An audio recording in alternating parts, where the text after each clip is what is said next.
भाऊ, बाजार समितीनंतर आता जिल्हा परिषद पंचायत समितीमध्ये तुम्ही 18-0 ने विजय मिळवलेला आहे, याबद्दल तुम्ही काय सांगाल?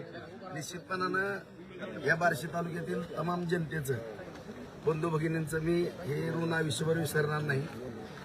कारण एवढं मोठं यश माझ्या माहितीप्रमाणे मी परवा दिवशी आपल्या पत्रकार परिषदेच्या माध्यमातून सांगितलं होतं की ऐतिहासिक असा निकाल लागणार आहे.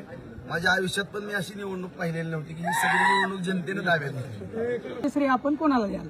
माझ्या तालुक्यातील जनतेला, आणि ज्यांनी मला ताकद दिली तर देवेंद्र फडणवीस साहेब.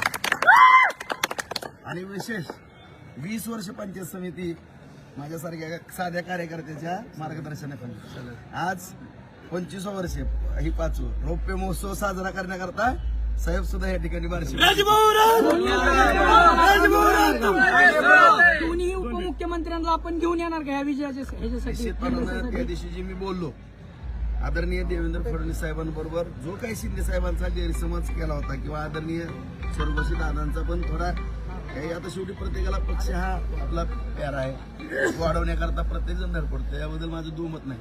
पण ह्या दोन्ही नेत्यांनी, आदरणीय दादांनीही आपल्या तालुक्याकरता सहकार्य केलेलं आहे, शिंदे साहेबांनी केलेलं आहे, आणि हे तिन्ही जीवाभावाचे दोस्त आहे. आदरणीय देवेंद्र फडणवीस साहेब, शिंदे साहेब आणि दादा आपल्यात नाहीत, परंतु सुनेत्राताई निश्चितपणानं आदरणीय फडणवीस साहेबांच्या ज्यावेळेस सभा असेल त्यावेळेस साहेबांना सांगेन की ह्या दोन्ही उपमुख्यमंत्र्यांना घ्या आणि बार्शीकरांना आता भरभरून आशीर्वाद द्या.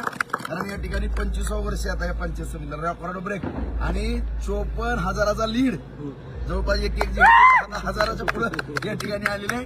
ही कसला चमत्कार आहे आपण त्या दिवशी परवा दिवशी सांगितलं. भाऊ, आता विधान परिषदेवर आपली वर्णी लागणार का? मला माझ्या तालुक्यातल्या शेतकऱ्याचं पाणी, माझ्या तरुणांना MIDCच्या माध्यमातून रोजगार आणि बार्शीचं अर्थकारण वाढवण्याशिवाय मला काही दिसत नाही. तुम्हाला सांगतो